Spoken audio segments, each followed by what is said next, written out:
Hello guys, magandang araw. Buksan natin itong ating binili sa Lazada na ating magagamit para sa ating mga DIY na gagawin dito sa aming bahay. Tingnan natin kung maganda at okay itong ating nabili. Ito ang kanyang brand, Mitsushi. Okay. Ayan siya, nung binuksan, mainit-init pa. Nakaspay sa motor ng rider. Aba, mabigat ah. Parang magandang klase ah. Ganyan, pagka mga magagandang klase, mabigat. 650 watts to. 220 volts, 50 to 60 hertz, 650 watts. Parang original Mitsushi tayo mga kaibigan. Talagang mabigat din siya. Ito meron siyang kasamang protection at saka yung pangpihit. Ayan.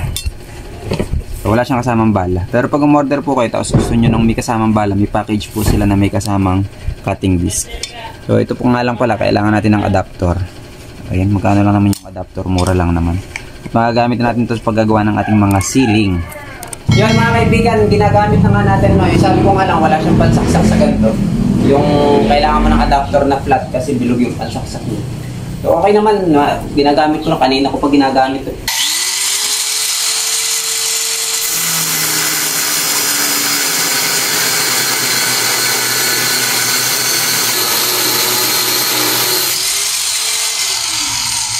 O ayan, may meron na tayong mga gamit sa ating pag-DIY. Kung gusto nyo po ito, ilalagay ko yung link dyan sa description. At ipipin ko sa comment section, click nyo na lang and then order nyo na. Mitsushi brand. Dito na lang mga kaibigan, please don't forget to like and subscribe. Bye-bye!